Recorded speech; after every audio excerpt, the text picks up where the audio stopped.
And we are live. It is another episode of the Sports Card Dad YouTube channel. We have got flies all around the camera. And we have Mike's retro trading cards and we got Mike and Joe. We don't have the third man, though. We don't have EP, unfortunately. No. Working Shocker, he's working. Yeah. Shocker. Who would have guessed? He's always working. Always. And we got DPZ. We got a hodgepodge tonight. What's going on, Dennis? What's going on, guys? How you doing? Really, we're up against the Buzzsaw Sports Card Radio live stream. We were talking about this beforehand. So our job really is to just pull as many of the 10,000 people that are on that stream as we can. So do something. Get the people that are starting to get bored. Yeah. All the crazy stuff, do that tonight. So the first time you have us on your live stream, Dustin, you're putting us up against the Cheers finale. I just dated myself, by the way. That's basically, yes. Exactly. If we were supposed to be entertaining, Joe should have had a couple drinks. And well, now that you mention it. Oh, there's Joe. So funny story. I asked Dustin, do you have any sponsored beers? Because we know, the Sports Card Dad has sponsorships. I don't know if you've heard. And he said Michelob Ultra was on the thing. So I found a random Michelob Ultra. So I'm going to crack one open. Good for you, Joe. Why not, right? I should grab one myself. Yeah, no, I gave him a lot. I gave 10% off using Sports Card Dad.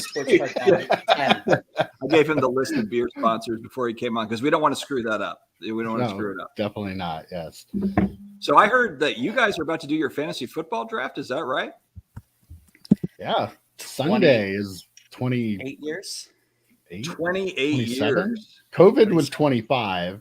So, 28. Holy crap. 28 years. Our 28th draft started in 1996 back at my shop. And we pushed up like a couple 8-foot tables end to end in the middle of the shop and had everybody sitting all around it and had our first ever draft back then. Wow. So, that was pre-internet. First ever champion here. Yeah, pre-internet. I had to actually use a program on my... there was a computer program, but I had to print out packets for everybody every week and, put in all their lineups every week into the program. Yeah, it was a mess. So one thing the internet definitely made better was fantasy football. Yeah, no kidding. 96, that's the year Dennis was born. Great year. Are you you're a baseball guy. Are you a big fantasy football guy, Dennis, or do you do fantasy baseball or any of that stuff? I don't do fantasy baseball. I played fantasy football for a few years. I was the commissioner of the league for my work for about 10 years, and then I recently joined a family one with all my cousins. So, and we have fun with it. Nice. Friends and family ones are the most cutthroat. I mean, yeah. Mike and I are in 20 leagues each, probably, and the one we're drafting this weekend, it is it comes to blows sometimes. It gets really nasty. So, yeah. The trophy's right behind Mike, actually, as a matter of fact. Right over my head. Yep. That's our trophy right there. Are you each other's oldest friends? 28 years just feels like, I don't know if I have anybody that I keep in touch with, from childhood like that. Maybe one person. Are you is there anybody else or what's the deal? Probably that I keep in touch with the most. I think, Jazz was after you, Mike. So yeah, probably. Yeah. Boy, we're getting old, man. Coolest. They are. I'm older than he is, though. So yeah, he was my little brother for the longest time, and now he's still my little brother. But I'm older and fatter, so yeah, much. Aren't we all? Well, down here on the bottom. Right. The fat guy's down here. You put us down at the bottom. We don't want to tip the thing over. So Mike's retro trading cards, before the YouTube channel, you had a card shop going back, Mike. You had 14 years. Yeah. 14 years. 1991 to 2000, right around the start of 2005. So I saw a lot of changes in that time. It was, pretty amazing to keep it open as long as I did in a little town. I was going to say, yeah. I was able to walk away on my own terms. So I just made a decision at that point in my life that I wanted to move on. So. Yeah, because you got in during the boom, 91, and then you had the 94 strike, 94, 95 was where it kind of started to descend, and then you hung on through it. That's pretty awesome. Yeah, Mark McGuire and Sammy Sosa really brought it back a couple years later. They anybody who tries to discredit like the popularity that they brought back to baseball at the time, they're just trying to fool themselves, because they honestly like saved the card market back then. Because like you said, when they canceled the World Series, like people just left in droves. People lost interest altogether. And once those two guys got hot and they were hitting home runs and everybody was getting exciting and they're watching on Sports Center every day, and it was a fun time. Like that is probably, out of the whole era, even like through Shaq Mania and everything, that period was like so much fun, because just every night it was something new with the home runs and people. I remember that. Yeah, even if you didn't watch baseball, you were just watching the news to see if somebody hit a home run. And so Dennis, you're a huge Griffey guy. What were you thinking back then when like Griffey was in that race and then they kind of like the steroid guys pulled away at the end? Like, did you like back then, were you like, these guys are totally juiced? Or was it more of just like, wow, everybody's amazing? Because I don't remember thinking back then, like, man, they must be on something. Like, I didn't think anything of it. And I was old enough to think about, I was like 18 or something at the time, but yeah, we're both the same age when it was happening. No, I didn't have any, I wasn't curious or concerned, or I didn't have any thought. It didn't run across my mind that they were, taking steroids or had any sort of unfair advantage. I was disappointed Griffey dropped out of it, but he was, obviously, as now, he was doing things naturally, and that's what happens. But I thought it was great for baseball. It was exciting to watch.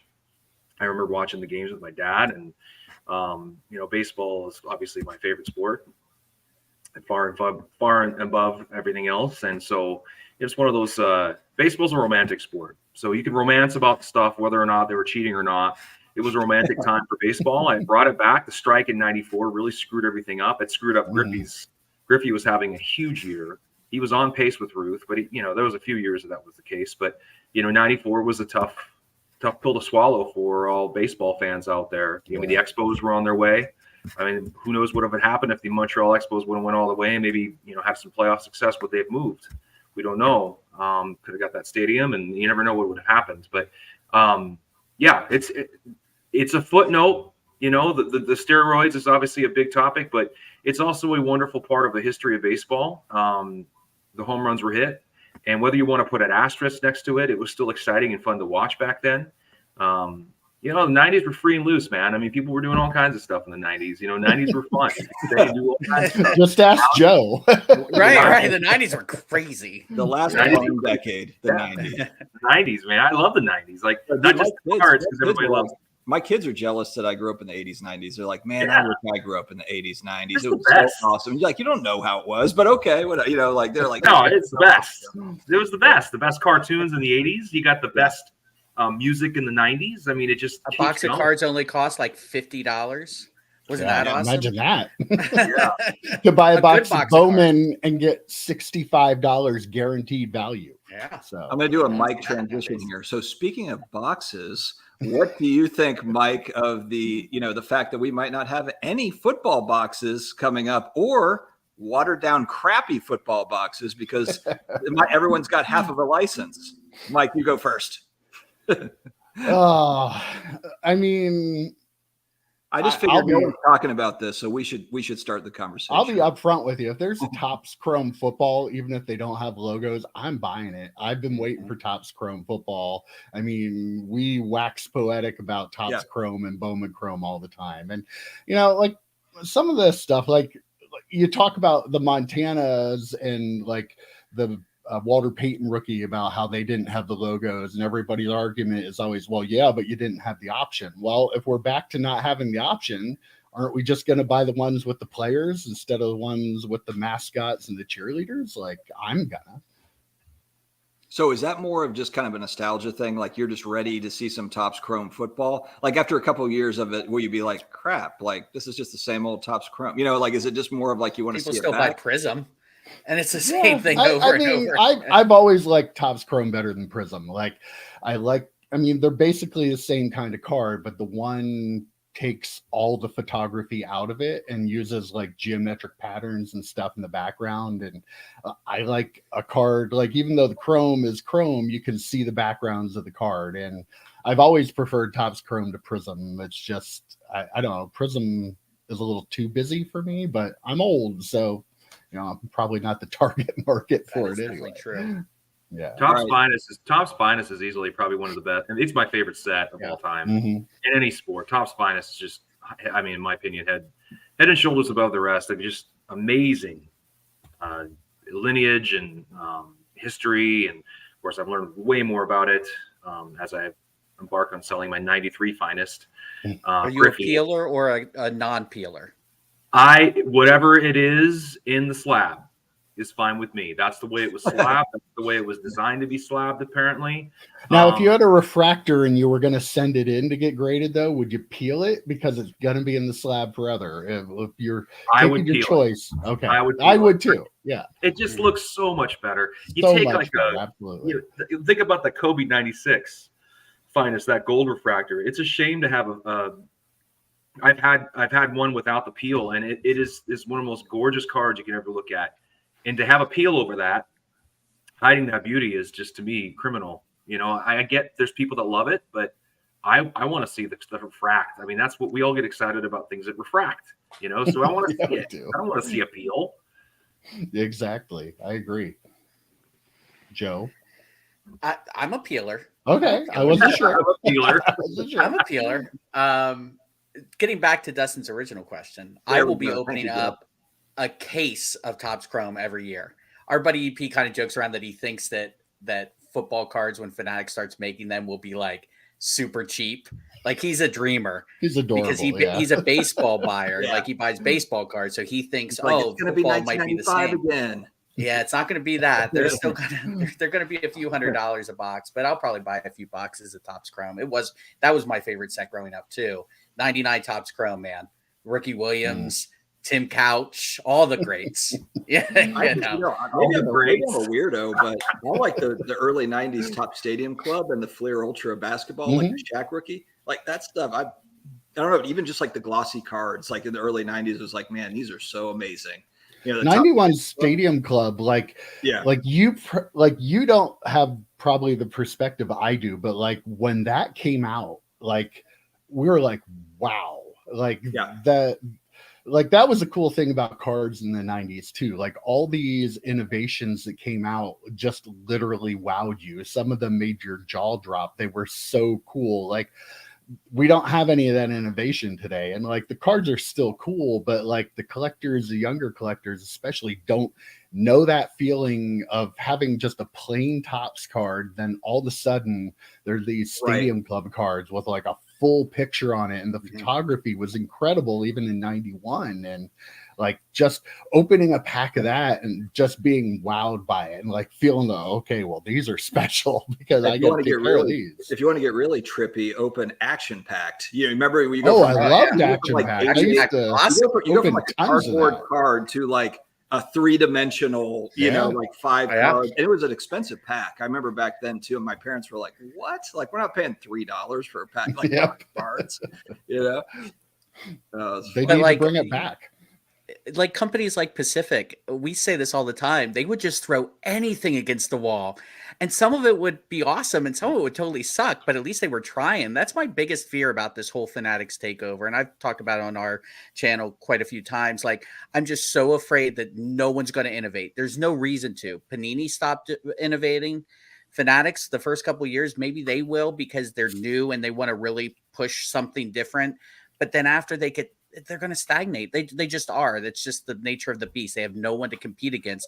I'd go into Mike's shop. There'd be 40 different types of cards I could buy. I wasn't stuck with one brand and one company. And it's like, it's going to be completely different. Unless it's kind of the same. Unless it's kind of more of a push, like maybe, hopefully, Fanatics has more of an incentive to innovate, to bring on sports fans to become collectors. So like maybe they're not competing against another manufacturer, but they've got to make it cool enough to where someone that's just a casual sports fan is going to be like, "Oh, wow, that's pretty cool. I'll buy that." Whereas like if they just kind of do the same old thing, then people are like, "Meh." My issue though is like, how much more can you innovate though? It's like, I don't know. Like, we have a long history of cards to where it's like, what are they going to do that's that's so different from kind of what you were talking about, like the psychedelic, like Pacific Will Do Anything and like the cool like 90s, inserts and stuff. I mean, I don't know. Like, I think that's kind of an interesting, thought. I got trivia time. You mentioned Pacific. Okay, Joe, Mike, let's put on your trivia hats. I'm gonna test you out. I'm old. Test your sports card knowledge. All right. Of course, it's gonna be Griffey related because I study that stuff daily, probably more than I should. All right. So in 1999, there was a set, Pacific Invincible, and in that set, there was the most rare Griffey card ever produced. I might be misspeaking. Whoever's out there that knows, but I know that it's, if not the rarest, it's one of the most rare from a serial number perspective, and the fact that what has been discovered and what's public anyway. Do you know what the name of that card? It wasn't Kramer's Choice, right? It wasn't a Kramer's Choice. That's a good guess, though. A little earlier. Yeah. I don't. It was a redeemable card called Giants of the Game. You had Mike Piazza. You had a lot of different players. It was serial numbered out of 10. So you got the card, and you sent the card in to Pacific, which is right up the street from where I live, was where they made them in Linwood, Washington. Yeah, I'm in Seattle. Yeah. So right up the street, and they would punch a hole, a little star hole in the card, and they'd send you back a 35 by 28 poster of the card.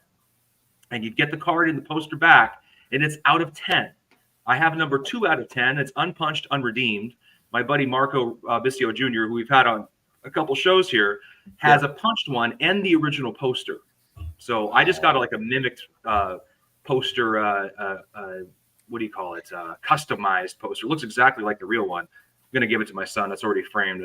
Ed Roberts picked up for it. So if you get Rick to authenticate it, you're set, right? You can just, even though it's not real, just have Rick authenticate it. Yeah, just have him authenticate it for the heck of it. we need a lot more Rick in our lives. I know that.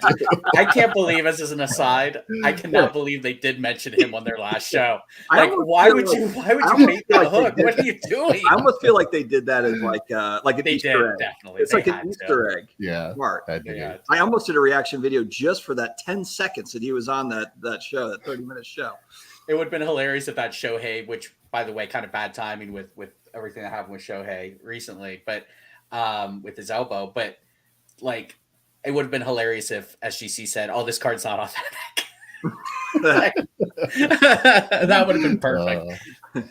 So, back to your point though, Dustin, about like, I remember though people thinking the same thing in the 90s about, well, they're baseball cards. Like, what else can you do? So like, and they push them beyond like they're probably all different kinds of print technologies and stuff that they don't use yet for it. Like everything that's put out now is the same stuff that started in like 1993, 1994, like refractors and chromium cards. Like everything in 1993 was a chromium card. That was the big thing, but like it hasn't changed, and we've actually dropped off some of the stuff too, like Action Packed, like when I don't know if that technology exists.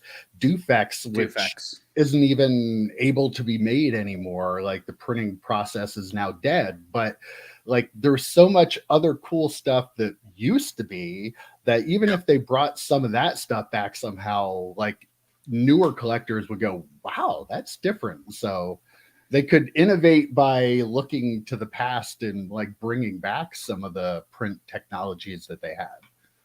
Like you mentioned a sketch card. Was it, I think it was when it was on, when you were on our channel, Dustin, you mentioned, was it a Simpsons card that it was like almost like a made to order thing, right? Like something like that would be neat if there was a serial numbered card, kind of like the Griffey you were talking about, the serial numbered card where you send in a redemption and they're made to, or so when you pull the redemption, you get them. Like just there's things out there that people can do or these companies can try that they just don't. And I don't see that stopping. I mean, they taco fractors. I mean, when they do make stuff, I don't know. It's not, I don't know if I like taco fractors or. They could start making those little cube boxes like Pacific made like in 99. Or ornaments. Do you remember the ornaments? Oh yeah, the ornaments I remember. Yeah, I wish I could. That's why I'm looking around, because I have a Jose Cruz Jr. like Pacific Cube somewhere, and it's like just the utterly most ridiculous thing ever. But like, it's so Pacific now in hindsight, because not everything they came up with was good. Some of it was really dumb, but I wish I could find it's buried in my stuff here somewhere. Though. Yeah, but we're still talking about it. How many years later? Yeah, exactly. About how many years later? I mean, there's a nostalgic value to it. I think some of those cards are going to hold a place in collectors' hearts. Yeah, I think would be really cool is you have like a patch level card, and inside of it you have like this little video playing of the player, making the play or hitting the ball or throwing the pitch. I mean, we would need like solar power to recharge, something like that, where something extreme like that would be really cool. It'd be the most like iconic, like the most premium set you can get, where you can actually get live action video of the player, and it's going to be sealed. And the problem is how do you, battery, or how do you actually, manipulate that? But something like that would be pretty cool. I think that. Do you remember the CD-ROMs that used to come out? Yeah. What were they called? Mm-hmm. Yeah. Power Deck.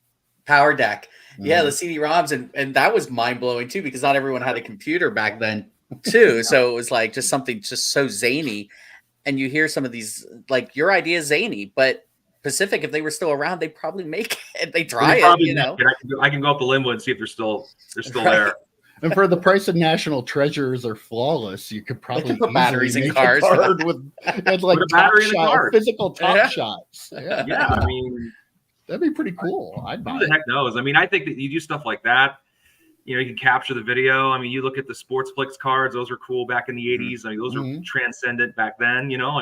I mean, didn't it come? They had a card like that. It came out in '69, right?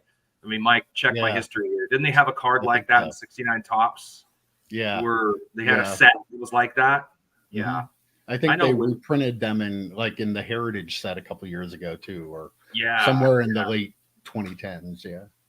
Yeah, Mike and I'll sit here and geek out on like super stupid history baseball cards. Probably like 10 people care about. It's the best stuff. Yeah. Did Bob come over from Sports Card Radio to see us? No, he's everywhere. He's got 3 screens going. He's got 8 screens going, 8 arms. He's an octopus. Our guy Bob. Yeah, I saw even such a basic thing as I think Topps came out last year and said that they're going to have like a redemption or something to where like the athlete will follow you on Instagram or something, or on social media, which some people are like, oh, that's stupid. Like, if you're not into social media, but if you're a 16-year-old or something and Shohei Otani is following you on Instagram, that's kind of cool. Like that's absolutely, that's not something that we could do. Like in 1990, if Barry Sanders was following me on some social media thing, I would think that's like incredible, Hey, this week I got retweeted by Dez Bryant, quote tweeted by Dez Bryant. It was like the highlight of my month. Wow. Cool. What did you say? Dez Bryant sucks. Okay, let's explain this situation, because this is a sticking point to me, because I've heard all these content creators talking about how, well, if you go more than 5 players now, that's why the group licensing kicks in and it's part of the player. You know where they got that from? It came from Dez Bryant, and Joe was the one that picked it out of the stuff from Dez Bryant. And like, nobody knew this, because we've been talking on the podcast, like, we didn't know how Leaf was able to make cards of current players. We talked about it when Dustin was on our pod. I was like, how is Justin Herbert in their sets? And randomly, Dez Bryant, who I guess was making his own card set of players, got a letter from the NFLPA saying that, as you know, if you make 6 cards, you need a group licensing. And we're like, there it is. And he asked Paul Lesko about it, and then I saw Paul Lesko say it. I've heard Neo say it. It's like everywhere now, but it came from Dez. Nobody knows how they know that, because nobody knew it before, because we wanted to know, and we were asking, and nobody knew. You couldn't even look it up. It's like the phone game where everyone's saying something, the next person says something slightly different. That's basically what this is. So we wanted Dez to get proper credit for helping Mike the card industry. Giving me credit, and I said, whoa, no. And I said, we got to give Dez Bryant credit for this. And like 2 minutes later, he quote tweeted me, "It's so great that someone actually gives me credit for something," or something like that. It's my most viewed tweet of all time. Screenshot it immediately. Yeah. That's awesome. Yeah, Brendan raises a good point about the whole the social media following if it happens to be a Wander Franco type situation. Ooh. Yeah. So what do we all think about? Point. Did baseball? Not that Wander Franco was making up baseball, but now Shohei Otani's hurt. These are like Otani to me is still like prospect. I know that I'm not a baseball guy, but he's a rookie in 18. He was injured, from what I understand, for the first year and a half or so. He had kind of some injury trouble. And then he really burst on the scene over the last couple of years. Mm-hmm. Do I have that right? So is he still like prospect territory, or is he the next Babe Ruth? Has he already passed through? Oh, like, he's already in the Hall of Fame. I've seen that. Like, I've seen people saying, well, with what he's done, he's in the Hall of Fame. It's like, come on, he's not. No. And this is what do you think? Because, what do you guys think? Dennis, you're a baseball guy. Throw out what's the Otani Wander Franco thoughts right now? I think Otani, and I'll borrow from I don't watch many sport content videos anymore, but like Scotty B had a card about how all most cards are going to be worthless, or cards you're collecting going to be worthless. Obviously, that strikes a chord with me because I got out of all modern cards. I'm probably going to sell my Julio Rodriguez too, which I never thought I would, but I'm going to just to get the Kobe. I think Shohei is a lot like Bo Jackson, where he's a special athlete, where he'll be remembered forever for being special because of what he did. I think it's true. He'll transcend the game in a way, and it'll be something that'll be remembered as special if he doesn't come back. Now, I'm saying this as a hardcore Mariner fan who wants him in Seattle, and we might even get him injured or not. So I think he's a special talent. Do I think he's going to be pitching and hitting for the foreseeable future in his career? Probably not. He's going to have to pick one or the other. And I would see him probably being a DH and hitting at the end of the day. And I think that's going to definitely hurt his value because he'll just be another really good hitter. What made him special is because he was a really good pitcher and a really good hitter at the same time. Once you take that away, you take away the specialness of the uniqueness of who he is. And I think that changes the game from a card market perspective. He still will have a huge, collector base in Japan, but so does Ichiro. And Ichiro's cards are, they're not worth as much. So I think that it's a moment in time. I wouldn't be investing money in Shohei. I wouldn't be investing money in Julio. I wouldn't be investing money in anybody. I just get nervous. Then you start thinking, okay, even if they're a really good baseball player like Mike Trout, what could still happen that could damage his legacy, that could make if you're quote unquote spending big money on cards. Now, if you're just spending minimal amounts within your budget, or you're collecting, your PCing cards that, maybe are high population, that you're probably fine. Have fun and collect and have a good time. Mm-hmm. But if you're spending big, considerable amount of money on cards, they're going to need to be a very important card, a very sought after card of an athlete that you feel really good about.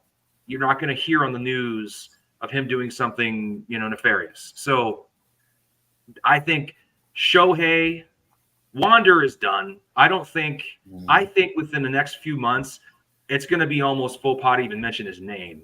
I think he's just toast. I think just because of the way our society is, he's over with. I think Shohei will be a good player, a really good player. Will he be great, transcendent? I don't think so. I think he's going to be just a really great player, and he'll contribute on the bat. But the pitching, I don't know. I'm guessing pitching, he's done. Now, if he becomes a Mariner, does that, because you're like true to your team. I'm buying Derek Carr cards because I'm true to my team, so I totally get it. But do you shift? Like, does your mindset shift if he becomes a Mariner and all of a sudden, like he looks good? Like maybe his cards sink a little bit because like he's been injured, he's been out, so his card prices drop. Or are you getting in on your team? No. Here's why. I don't have an Ichiro card. I thought about getting an Ichiro card. I don't have one. I'm getting out of Julio. Griffey is, to me, it. I keep going back and forth. I was even looking at a Mike Trout Superfractor. I was thinking about picking up a Ben Baller PSA 10 Superfractor Auto. The price is down pretty low, but he has like 1,000 Superfractors. So it's like, I don't know. I just always talk myself out of it if it's not Kobe or Griffey. I think if I were to get a card, it would have to be in a Mariner uniform, and that's not going to be something that's going to be extremely sought after unless it's in a premium product with a patch. Well, that's good for you as a collector, right? I mean, I do the same thing with Kenny Pickett cards. Like, I have no interest in picking up Kenny Pickett and Steeler cards. or So Steeler he's uniform. also the next Tom Brady, Joe. Let's not. I mean, it's Tom Brady, then Kenny Pickett. Come on, that's like he's already above Patrick Mahomes. He's already there. In my heart, he already is. Heart. That's all really. I got kind of a hot take on Patrick Mahomes because we're talking about Otani, and just injury prone might not be the right word, but just the risk associated with a guy. You kind of compared him to Bo Jackson. When you have an athlete like that, that's just like all the torque, like between batting and pitching and just this incredible athlete. And then you have like Bo Jackson. I watched that show Quarterback on Netflix with Patrick Mahomes. And I know that guys get hit, but even in a league that's protecting QBs, Mahomes runs a lot and he gets hit a lot. And he's about to turn 28. And I just think Tom Brady played till he was 5. And it's because he's a pocket passer that gets the ball out in 2.3 seconds. Same with Drew Brees. Those guys would take hits, but I mean, they're not trying to be a superhero running the ball down the field. It was like scramble for 7 yards to pick up the first down up the middle type thing. But the way Mahomes runs is different. Like Lamar Jackson runs to run. Mahomes runs to throw, or he slides before anyone is anywhere near him. He does a pretty good job. He's pretty smart about it. I mean, it's possible though with any player. Brady tore his ACL from a pocket pass. I mean, but also the way you never know. And also Mahomes is so awesome with his sidearm throws, but even that, the way that he turned, at all the angles that he throws from, it's just, and I saw there's a guy training with him and he's like, Mahomes has such a strong spine, talking about all these different, workouts he does. I'm just thinking all it's going to take is one weird hit on this guy, throwing sideways and with his rotator cuff or something. I don't know.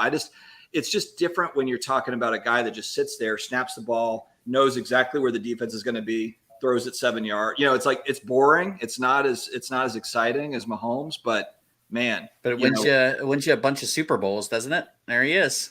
Yeah, I mean, Joe and I are Brady guys, so that's kind of we're homers here. But I watched that quarterback show and it opened my eyes a little bit to all the off season stuff that a lot of these guys are doing to basically stay on the field. And Mahomes is taking shots. So interesting. But I think it's dangerous. I think it'd be dangerous to collect anybody modern. I keep saying that on a broken record. I just look at those prices. They got some of these auctions ending today at Herbert and tons. Herbert's ridiculous. Can we all agree? Herbert prices are ridiculous. 7 Super Bowls are already baked in. Wow, it's crazy. Yeah. I would never spend.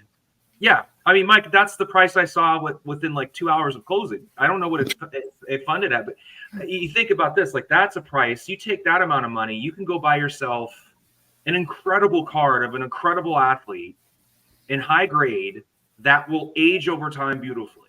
Important to the hobby. I'm talking, there's 5 or 6 players that are, that are very important to the hobby, right? I think we all know who they are. Derek Carr, number 1. Derek Carr. Tim Couch, Drew Brees, Tim Couch. I mean, Marcus Russell. I mean, come on, Achilles Smith, Cade McNown. Yeah, Dante Culpepper, McNabb. All of those 99 quarterbacks in there. Yeah, all those guys. You buy all those guys. Best cards. Sean King. We talk about that a lot, though. 1999 should be a case study for everybody now to understand. It doesn't matter how many quarterbacks are drafted in the first round; they can all be meh or worse. Like is that Tim Couch, Dante Culpepper, Donovan McNabb, Cade McNown. Who's the other one I'm forgetting? It just every Achilles single Smith. one of them. Achilles Smith. Some of them were terrible, and some of them were okay, but if you would have been spending $40,000 on Tim Couch back then, you really would be sorry about it. The trouble with the NFL is even with quarterbacks. I mean, even guys that have great career, look at a Kurt Warner. Kurt Warner had he had a great career, and his cards. I mean, if you're a Kurt Warner collector, you can get in on some really nice stuff. And that's just one example of a million QBs. So it's you have all the ones that didn't work out, and then you've got a bunch of them that actually had great careers, and they're Drew not Brees, your guy. We were just talking about this on our show that dropped, I think, today or yesterday. I heard about you. Undervalued players. A tear rolled down my cheek when you said that. I bet, but I mean, it's true. You can buy his stuff. It's he never played a snap in the NFL or something. Dude had how many passing records? won a Super Bowl. Like it's mind blowing to me how undervalued Drew Brees is. I had him on some fantasy teams, won me a couple of leagues, so maybe I'm partial, but Brees is pretty good, and you can get his stuff for a penance of what you're paying for some of these ultra modern guys. Yeah. I think it's tough because you could be a really great quarterback too and have a really good career, and you're still not going to be hobby relevant, right? Your cards aren't going to be as important. There's just too many players, so it comes down to people that want to PC the players. That's fine.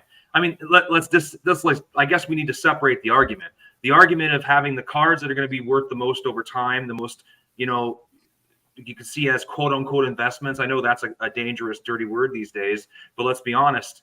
That's one of the reasons why I'm consolidating down to very few, because I want to make sure what I have isn't going to freaking keep losing money. I want the nicest ones, and even if they dip a little bit, they should have at least a pretty good chance of, steadily climbing back, 1% to 2% a year, maybe even if that, but just like a nice, store of value type mentality versus, $40,000 to nothing.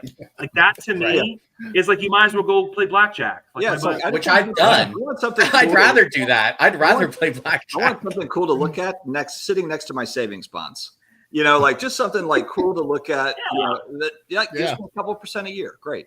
Exactly. I mean, and it's okay. So there's that camp that wants to have something that's safe, and you got the other camp that's like, I just want to collect cards. I love cards. I don't even like grading them. I just love having them. I don't need to spend $1 bajillion on them. I'll go this way when everybody's going this way, and you're happy with that. That's a wonderful place to be. Mike, what's our motto? What's our motto on the channel? If you're happy with a $2 card, you found the right spot. Yep. We're the channel for you. I mean, because EP and Mike especially, they're bargain bin, they're dollar bin lookers, if you go to the card show and you come back with this and you're smiling, you're in the right spot. Yeah. Perfect. Yep. It's perfect. Did I mention my Ichiro? Oh, that's a beauty rookie card here. Flip it over. I can't tell another one of the reprints. We talk about, isn't it crazy how many cards Topps have made that are actually reprints that look exactly like the card? And half of them will get slabbed by PSA as the original or autographs. Hey, might as well shoot your shot. They're not a sponsor, are they? PSA isn't a sponsor. We're SGC, right? Now, SGC would never. They would catch all of them, and they would be accurately graded. We love them. Yes. And we're not even jagging with you. We actually do love SGC. Yeah, we love them. But if you're going to be that important of a transcendent player in the sport, you got to be Tom Brady. You've got to be, and maybe Patrick Mahomes becomes that, because you look at Drew Brees, and Drew Brees is right up there. He's amazing, and it's like, but why doesn't he get that same love? Other than Dustin and he never did though. I remember when he was playing Aaron Rodgers, everyone is just, man, they just love on Aaron Rodgers. Aaron Rodgers literally goes to the playoffs every year and loses in the divisional playoff. But man, he can scramble and he throws it 40 yards. The way and Drew Brees is 5'8" and throws 9-yard passes. He's just really accurate, but it's boring. And Brees is kind of he's not doing hallucinogens in a cave. Coming out of the darkness. He's boring. He just owns a couple of Jimmy Johns, and he's just seems like a real but if dad. you look at stats, and that's a different baseball is such a stats game. It's all about the WAR and what's going. You can be boring, but if you have amazing stats, then you can be hobby relevant in baseball. Whereas in football, Trout, exactly. I mean, his team never goes to the playoffs, and he's one of the best players in the game, right? I don't know anything about baseball, and I know who Mike Trout is. Know anything about I know nothing. And there's a point. Ironically, though, let me say this real quick. Ironically, my favorite all-time movie is a baseball movie, so it's kind of weird. Moneyball, by the way. I text Mike and EP every time it's on, Great and I movie. say, "Alert! Moneyball is on." You did last night, yeah. I did last night. It was what am I supposed to do? Stop what I'm doing and run to the TV and watch Moneyball, right? Yes is the answer to that. Yeah, okay. It is a great movie. I mean, okay, is Moneyball a baseball movie with Brad Pitt in it, or is it a Brad Pitt movie about baseball? Ooh, that's a good question. Wow. Now we know all the ladies will think it's a Brad Pitt movie about baseball, but deep thoughts. Or is it a Jonah Hill movie with some baseball in it? Who knows? I don't know. There you go. Ziggy throws the curveball with thoughts about the Brain Gray news. Not Brian Gray. We're talking about Brain Gray, his distant cousin. Now, he's not supposed to be with Leaf anymore? Is that? Yeah. Well, apparently, sports. Did you watch Sports Card Radios? I caught the last. Yeah, before I came on, I was didn't. watching it, and Colin was kind of alluding to the fact that you talked to him, but didn't know anything, but kind of knew something, but didn't. Like it was one of those deals. Maybe he's running Fanatics. Maybe he's or Tops. Maybe he's not. The thing that's weird is that he hasn't responded to it, because Brian Gray responds to everything.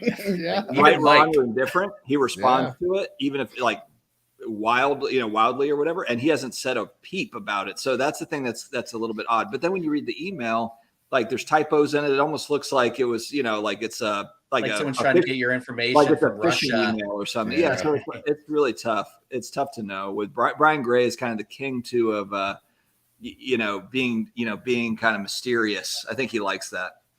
So, but apparently we'll find out more in the next couple of months on SCR when he goes on there. We called him on a recent show. I called him a survivor. Like cockroaches and Twinkies, I think was the analogy we used, Mike. Like he's going to be here through the apocalypse in the hobby. I mean, that dude knows all the angles, and you got to kind of respect that, I guess.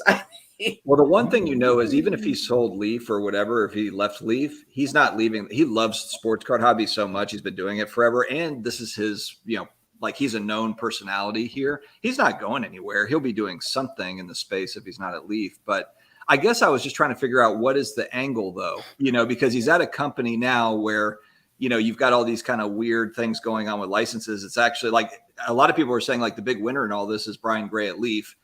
But then Brian Gray leaves Leaf. Like what, like that's kind of a, and it sounded more like he was leaving and not selling Leaf to Fanatics. Like Ken Golden sold to collectors, but stayed on as the leader of Golden. You would think that Brian Gray, I would think he'd do the same thing. He would sell Leaf, but he would still be the face of it.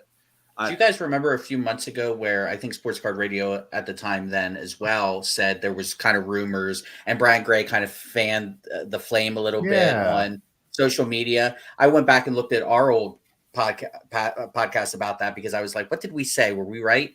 And it sounded like he was kind of baiting the hook a little bit, and then nothing materialized. Maybe it's been the long game, and there was something there. There was a there 3 months ago, and now it's finally kind of coming to fruition.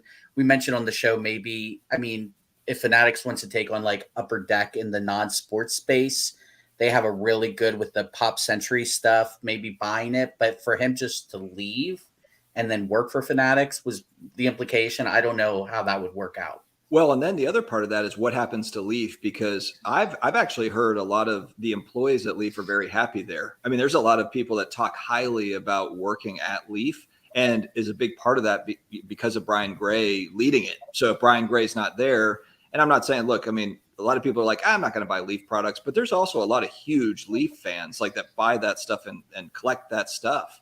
So that's another thing that'll be kind of, something to watch. They're a fairly big player in a lot of that kind of, unlicensed, those exclusive deals. Brian Gray is the one that goes out and makes these deals. So if he's not at Leaf, who's making those deals? Do you guys buy unlicensed stuff? Dennis, Mike? No. I want to ask Mike though a question. Mike, did you own a hobby shop back in 90 and 89? 91 I opened, 91 you opened? Yeah. Well, I mean, since you can kind of recollect, walk us through what it was like. What was the hubbub about 90 Leaf coming out back then? I mean, that's when I was collecting. That's when Dustin was collecting. But I know we talk about 89 score. Dustin has a lot of great things to say about 89 score. I always love those videos, brother. They're so cool. But what was it like, 90 Leaf? By the time I opened, 90 Leaf was the set. Like everything out of it, the Frank Thomas, the Sammy Sosa, even the Griffey was like, like you had the Upper Deck rookie, but after that, the 90 Leaf was the card for Griffey. And it was up on a pedestal, like compared to everything else that was out at the time. I think I want to say I got a box in, and like even at the time it was like $5 a pack, which is laughable now. But then that was a lot back then. That was huge. In 91, and like 91 Leaf was like ridiculously popular too. People like that's worth nothing now. But like the gold leaf rookies that were in that, and Todd Van Poppel was, speaking of guys who never turned into anything, but he was the hobby darling in 1991. And like Leaf was like an extremely popular set, and 90 Leaf in particular, like that was like everybody knew what 90 Leaf was. And if you got a 90 Leaf card, you treated that like with white gloves and took really good care of that. Let me tell you, keep in mind that Leaf is different than that. Leaf is different than this Leaf for anyone who's not sure. I mean, because it is very confusing. I had to look it up on Wikipedia. So, but Panini owns that Leaf now, I believe. Right. It brings back those memories. You talk about people handling with care.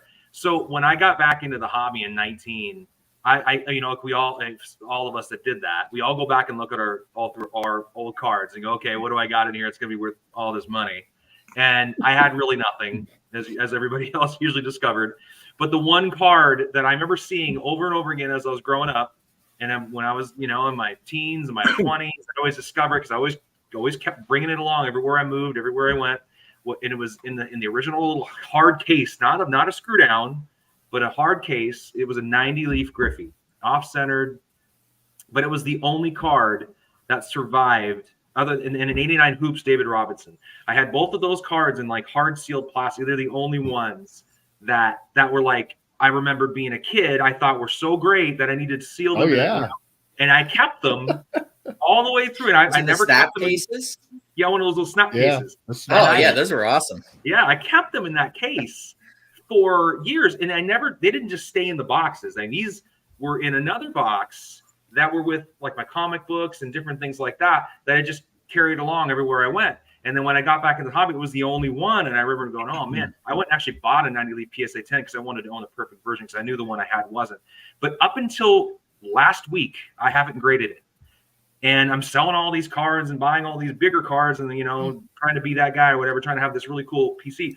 But then I'm like, I need to have my original Griffey. It has to be graded. I got to grade that sucker. It's got to be a 7 or an 8 or who cares, right? But I have to have it because that tells you how important 90 Leaf was. Is that we're like, so precious. I don't know. I think that card probably means more to me than all the other cards, right? So I referenced a documentary that's on YouTube. I've referenced it a few times. It's called Cardboard Dreams, and it's a senior in high school that made this documentary about cards, and it's based in 1990. Dennis, I put the link in the video description for today, but you have to watch it because it's hilarious. The same exact conversations, and they were talking about investing and investment. These young people, they're investing in Don Mattingly. It's the exact same conversation. So everyone's like, where'd all these investors come from? They've actually they've been here like forever. It's like it's just on a different level now. Like I had like in 91 and 92 when baseball cards were so high, I had everybody walking through the door. Hey, you want to buy these? Hey, you want to take a look at my cards? Like that's nothing new. It's just we're playing on a little higher level now. Like quite a bit, bringing in $50,000 cards, but still, and like even everybody did for inflation. It's still way more. Even though like they're like, it's 1990 stuff was less. It's like no, but it's way more. It's not even close. Like it's not they're $5 and $10 cards back then. Now they're like $2 million. Yeah. By the way, Dennis, speaking of 1990 snap cases, I had a black suit Spider-Man from 90 MU in one. Nice. And that was my card. I had it in a snap case, and I felt like it was like the coolest card ever. And I have a touch of OCD, so I would take it out and make sure the corners were still good and put it in. I was doing more damage to the card by doing that. I try to keep it nice. Yep, try to keep it nice, made it worse. Yeah. The people 35 years ago that put them in snap tights were really, in hindsight, the brilliant ones instead of putting them in screw downs. Everybody was squishing their cards and didn't know it. When did people start paying a real premium for like PSA and SGC grade and Beckett? Beckett was more early 2000s, I believe, but do you remember this, Mike? Like when people actually because I know grading started in 91 or whatever, but it's not as if people dove in and loved it right out of the gate and everybody was grading cards. It was like a weird thing to a lot of people. I don't even remember them back when I was a kid. So they must have not been grading very many because I don't remember going to the card shop and being like, what's that? Like, seeing cards. Oh yeah. Places. I remember it was like, it really started to gain popularity, like at least in my experience, like in 99 and around 99, 2000. I found not too long ago an order that I sent into PSA. Like I had it in some kind of computer file from an old PC, and I looked at it and saw the grades and stuff.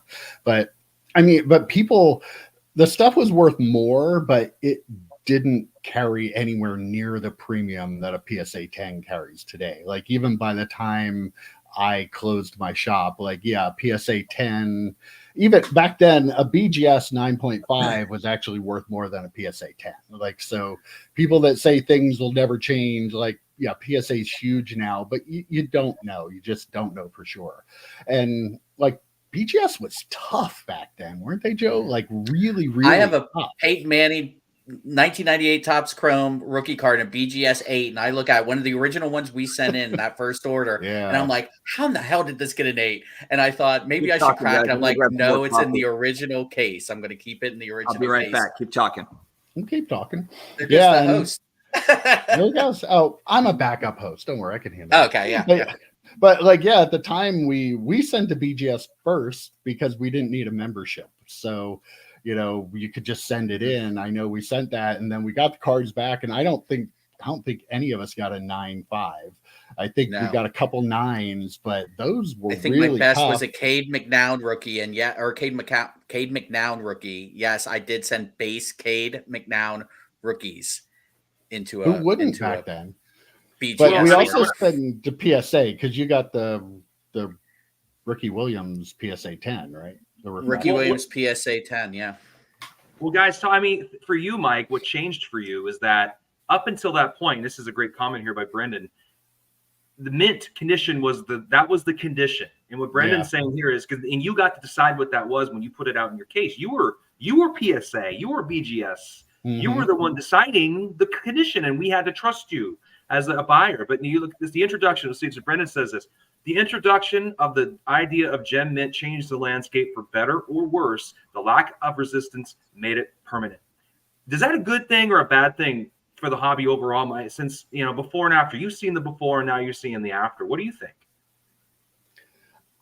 In my honest opinion, I think it's absolutely ridiculous that first of all, PSA 10s are not all the same. So the fact that we value them like this much more than a 9 is utterly absurd to me. Like, just because a card might have a tiny little nick on it somewhere that you can't even see unless it's under magnification. Like, that's one of my things too. Like, if you can't see it with the naked eye, like, is it really a flaw? Like, I don't know. It's utterly ridiculous though, because like we all see PSA 10s that you look at them and go, that card's like 70-30 centering. How's that a 10? But it's slabbed a 10 and people sell it for a 10. And because people don't actually look at the card. There's so much inconsistency in it and there's no transparency. Nobody knows how or why the cards are graded the way they are. Have you ever seen a video? I've never seen a video of PSA showing you exactly like their whole process, everything. We take them at their word that, they don't know whose cards they're grading. Do we know that? That's what they tell us. There's no regulation. They don't have to really tell us the truth, do they? Like, if people really stop to think about how much faith we put in companies that we really don't have any idea what their process really is, like, if everybody thought that, the whole thing would fall apart. I kind of feel like it's a house of cards that eventually somebody's going to go, this is just not it. And I don't know. I'm old. What do I know? Well, you're paying for an opinion, right? You're paying for an opinion. And go ahead. You answer that. I was going to say, I got an order back myself, not recently, but I've gotten orders back myself where I'll look at it and I'm like, clearly my grader got cut off this morning in traffic.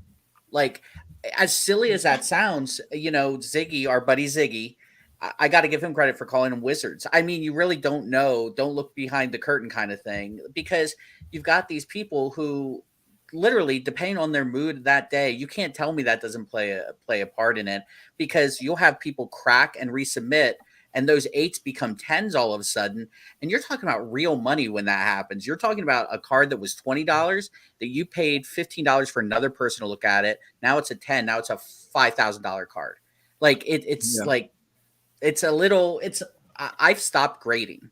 Like I made a prognostication a year back that I'm never grading with PSA again. I sent one more order multiple with times. PSA. Yeah. I sent one more order with PSA, and then that's been it. I stopped grading. I use these really nice one touches. I think they look just as nice in those. So I think the real value from like a PSA or an SGC or whatever is authenticating vintage cards, or just authenticating a very expensive like one of one, kind of like what we saw. Get Rick to do it. Well, if you got Rick's going to put everyone out of business. We know that.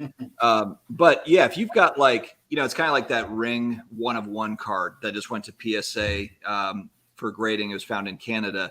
The guy, I'm drawing a blank on his name, that owns PSA Canada. That I forgot his name, but he actually, he had heard about this card being found, and he didn't believe it, because he had heard a bunch of people saying like, I found it. And there was like bogus cards and stories or whatever. So the actual, like, an authenticator to come in and say like, this is the actual card, that to me, that's helpful. A lot more so than the actual, like, is it a 7 or an 8 or whatever it is, But they did that with the logo man, right? They authenticated it. They didn't grade it. Authenticating, making sure like that's the card, that's the one, and not that they're going to always get it right. They might miss it, but at least that someone's saying like that is the actual card. And with vintage cards, over time, there's been a bunch of goofy stuff with fakes and replicas and stuff. So I can see where for vintage cards, it makes a ton of sense to authenticate. But yeah, once you start getting into grades and the difference between this and that, even with vintage, it's always, you look, and sometimes like the 4 looks better than the 6, depending on how you view it. So yeah, it is kind of funny because you're paying for an opinion, and then based on that opinion, some people will pay more for a certain opinion over another opinion. It's fun. I guess that's part of what makes it fun, though. That's where the arbitrage comes in for some of the stuff. But yeah, I do agree. It's kind of wonky. Let me follow up with a spicy question for you guys, and it's all the rage right now with card porn talking about it. So when it comes to grading, do you feel like cleaning the card, preparing it, in all the ways that apparently they've been doing, is that acceptable? Is that okay? Are we crossing boundaries? What do you think? We've talked about this before. Yeah, we have. Joe. I was going to say we've talked about this and with our buddy EP on our show, and it's like, you can't add or take anything away that changes the card, right? So trimming it, right? That's supposed to be there. Right. That's supposed to be there. Exactly. Right. So trimming it, or those little buffer things that I forget what the brand, they have this whole cottage industry of trying to repair cards. Card care, like yeah. Yeah, that's what it is. I mean, and any of that buffing out scratches or whatever, cards. Don't they tell us that cards are supposed to come out of the pack, unless you read the lawsuit where they're supposed to all be mint, apparently, according to Panini? They're supposed to come out near mint, right? Which is a 7. Like, I just have a problem when people try and alter cards, add something or take something away that shouldn't be there, or was there that shouldn't be there, and pass it off, because to me, it's kind of fraud. If you're sending it into PSA to get graded so you can sell it for more money, how is that not illegal? I can't wrap my head around that. If you take a card that was $20, you take something away from it, you send it in, you get it graded. Now that card that's been altered is now a $500 card, and you sell it to someone who doesn't have that information. How is that not fraud? I do not understand it. Also, I think too, like, what does your gut tell you? Because a lot of times you can, like, if you're wiping like with a microfiber cloth, like you get okay, I'm getting a fingerprint off, but if you're obviously like trimming a card, or you see an indentation and you're able to like pop it out or something, I mean, usually your gut will kind of tell you, there's probably a lot of serial killers with no remorse in the sports card space. But like sports card serial killers. Obviously you can connect the two. The average person, they probably look at it and like, I feel like I'm crossing a line. Like, internally, like I probably am crossing a line. And people use comic books as the, a lot what of about false this? Equivalencies. Yeah. False equivalency. Yeah. That is a strong people that argument. Don't know what's allowed in comics. Right. Do that. They have altered comics too. They might grade them, but they grade them as all Yeah. Right. I mean, you can press comics, though. You can get the comics pressed, right? You can press them. Yeah. You can press them, which is basically flattening them out. It really isn't much more than that. And that's an acceptable standard that they set for comic books. You can clean them too, decades ago. but you can can't clean restore them. You can't restore paint. them. You can't add paint. Touch them up. Can't trim them. You can't trim them. Can't you know, color them. They'll come back with a grade, but they'll come back with a purple label or a green label, depending on what you did. If people would be okay with that in the sports card world, I'm guessing they wouldn't be. Fine. If you want to put a green PSA label where it's showing that it's a trim card, okay, that's fine. But I'm guessing people really don't want that. Maybe that's a market that's untapped. Maybe some of the grading companies should have a alder grade kind of different label or something like that. Maybe. Well, PSA does have it, doesn't it? It says altered. They just have altered,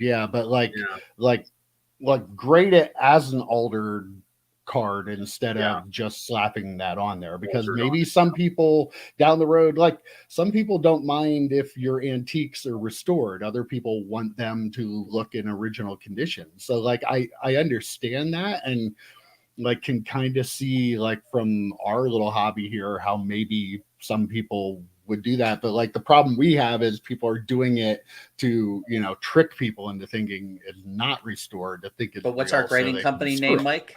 The one we're going to start? 10 graded. All 10s. Yeah. That's all. Yeah, we're going to just hand out nothing you but send 10s. us a card, we'll put it in a slab with a 10 on it, and they're all beautiful in their own way. They're all beautiful. Right. That's your tagline. They're all beautiful. All beautiful. Mike and Joe, would you two be willing to jump on an episode sometime soon on the collector series that we have here on the good old Sports Dad Network? I'd love to have Sports you two. Dad Network. Sure. As long as people aren't sick of seeing us. I already saw the one comment about me making my media rounds in the last couple of weeks. No, you come on. We'll talk 90 Leaf. We'll talk. Stuff. We'll talk. Wait, you know what we should get him for, Mike? 8 questions. Oh yeah, you need to come on our show too and do that. Well, let's do a little trade action, and we'll do an old-fashioned trade. I'd be happy to jump on, but I'd love to have you guys on a collector series. Dustin and I are trying to find folks here and there. Scheduling is always a challenge, but I'd love to have you two on. I think that'd be a blast. Yeah, I think it'd be a terrific episode. Yeah, for sure. Or EP. EP misses out on everything. We're just gonna do a 2-man pod from now on. Nobody cares about it. No, he can come on too. We'll have all 3 of you. No, I guarantee you right now he's working. Whatever day it is. Whatever it is, he's working. Now we have AI for that, so we can just have AI EP. We don't even have to have him. Right. AI the EP is probably healthier than actual EP. And at least AI EP probably wouldn't forget what he was talking about halfway into it and totally freeze, and they just have to restart the video. About 15 minutes later, a couple weeks ago, pull back the curtain a little bit. Yeah, EP every now and then just starts talking, he just loses words, and it's gone, and we start wrapping up. We have to cut it all out of the video. Yeah. Well, guys, find me on Instagram and let's connect. I'd love to do that. Awesome. That'd be great. That'd be so much fun. For sure. Yeah. And if you come on 8 questions, you can go up against Dustin's number, which okay. I'd like to see how I fare. I mean, no one compares to Chris Sewell.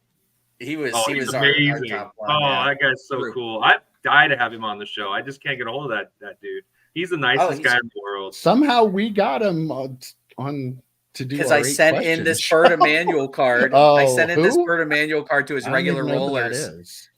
I think I need to go buy a really nice Cal Ripken and go, here, buddy, you come on. That'll do it. Just tell him you know us. I haven't really tried that hard. I love his.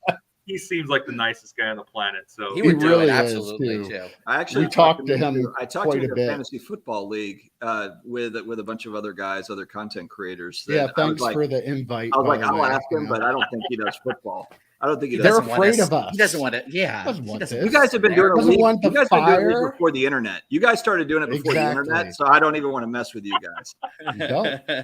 We're cutthroat. 15 years old, first league, man. You guys were watching on VC, there was VCRs out in living rooms when you guys started. It was NFL primetime and the USA Today, man. Those were it. Those were like our Bibles. Prime Dustin, time was awesome. I'm old enough to remember before VCRs, so yeah. Like had a beta. No, I never had a beta. They were expensive. But I remember when you had to go like rent the VCR from the video rental shop. So yeah, I'm old. Wow. No, I remember. Wow. I remember that actually at my Okay. VCR, at my well, the VHS. It was before DVDs. I mean, I'm 42, so I remember those days. Yeah, I'm a little older The old than that. VHS. Bob Boozle says, "Don't join Sports Card Illuminati." What's that? Well, who is in the Illuminati? I think Dustin is. Is he in the Pretty sure, Illuminati? yeah. Somebody made an IG account and then put a picture on me and then put triangles over my eyes. I swear, I mentioned like serial killer viewership is high right now. We got all sorts of. It's high. That is How wild. you know when you've made it is when somebody starts an Instagram account and puts triangles. I mean, I wasn't the only one. There's other people too, but I had a special picture on that. I don't know if it's still there or not, but yeah.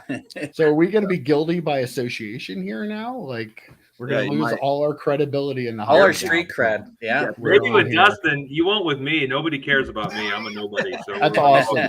We're nobodies too. So. Same.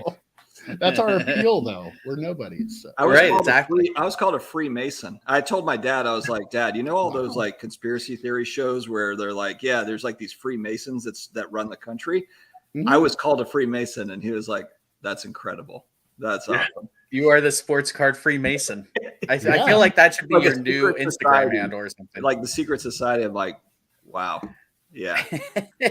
I'm not. You need That's to what happens do when the you hang out with X-Files Neo video and all with those your guys. hat. Yeah, That's true. Yeah, I think Neo's part of it too, right? Oh yeah, for Jeff sure. Wilson. Yeah, all you guys are in on that, I'm sure. Oh yeah.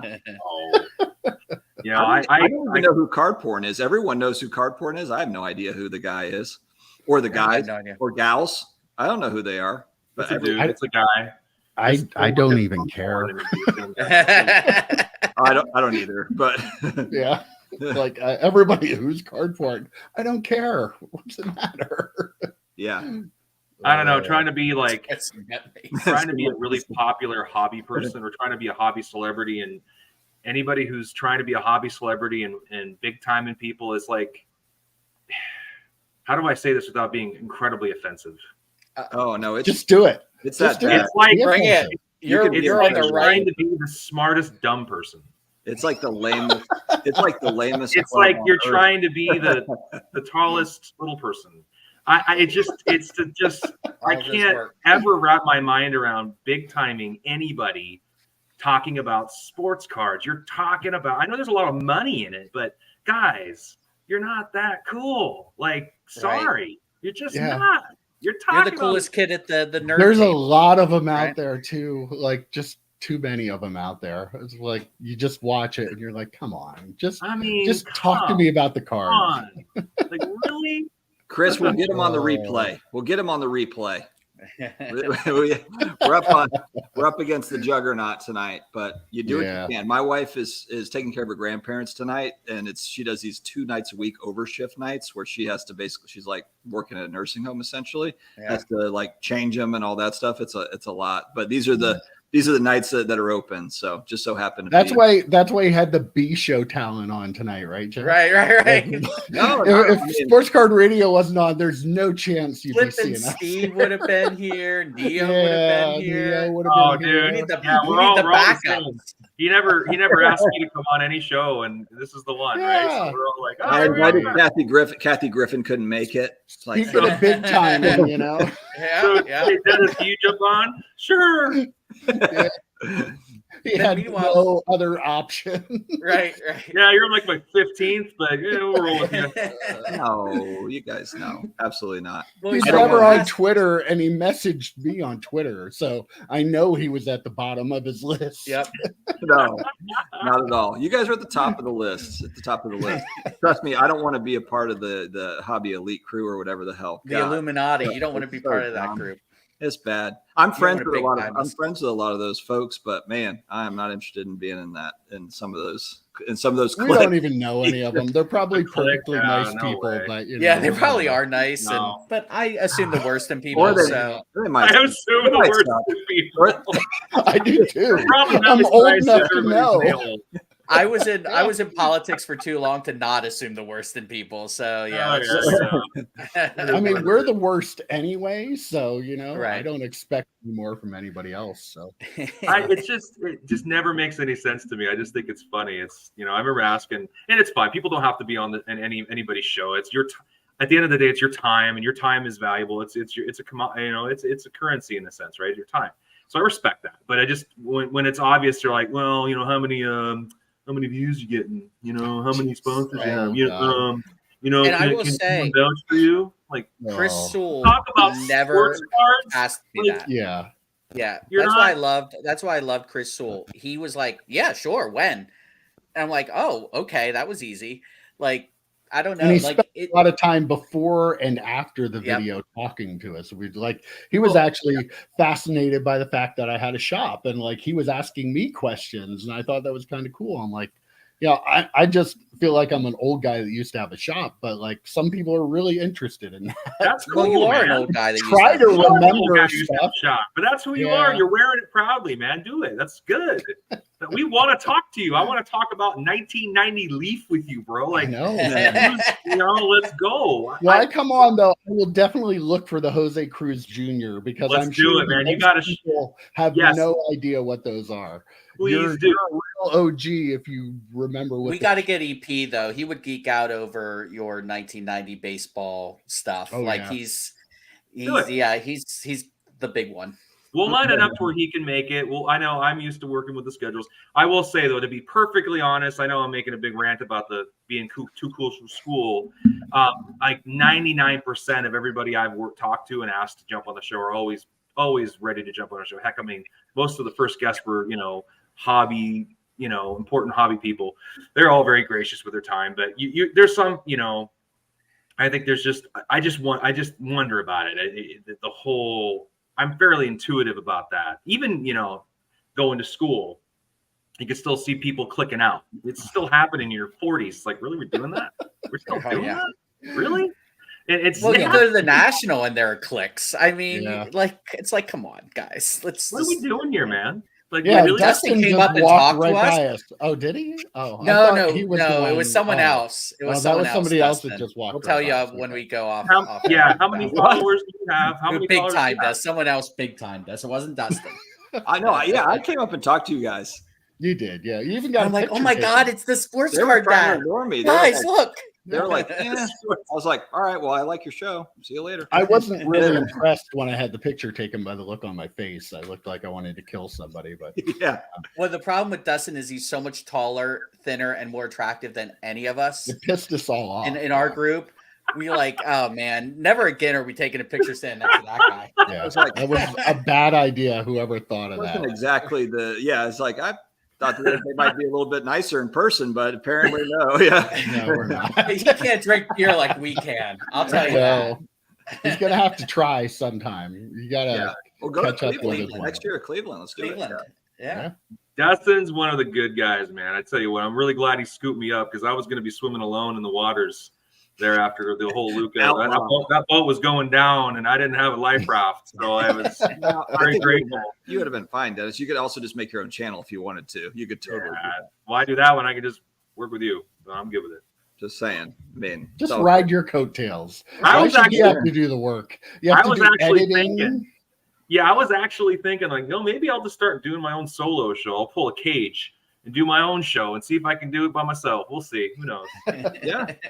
We're much more attractive than Brad, though, aren't we there, Joe? I think. Oh, yeah. For sure. We have that rugged hands. Rugged hands. California. Rugged good looks. We're East Coast. Yeah, we're definitely. Yeah, I mean, you were. I'm gonna one last thing. Yeah, go ahead, Joe. Finish. One last thing. Send us out. I'm going to say thank you to Michelob Ultra, our sponsor for tanight. Thank you for bringing that up. Enter Dustin Sports Card Dad 10 on their website to get 10% off. You really sponsored by Michelob Ultra? The fact that you actually One would thought that was real, assume. Dennis. Yeah. But you know, I don't know, was man. a- You never know. that's a This new was the frontier, worst beer too. I've ever had in my life, by the way. That I had to go brush my teeth before. That's about bed. 70 calories in there, Joe. There's not a lot to, Yeah, there's not a lot of meat on the bone on that. Yeah, on that bottle. 95, and it's like 4.2% alcohol. It's like drinking water over here. I don't know what's happening. It is basically water. All right, boys. Mike, Joe, stay on. Dennis, I know you got to jump off. But yeah, thanks everybody for joining in tonight. And for all the SCR people that will watch later, we appreciate you guys. Definitely check out Mike and Joe on Mike's Retro Trading Cards YouTube channel.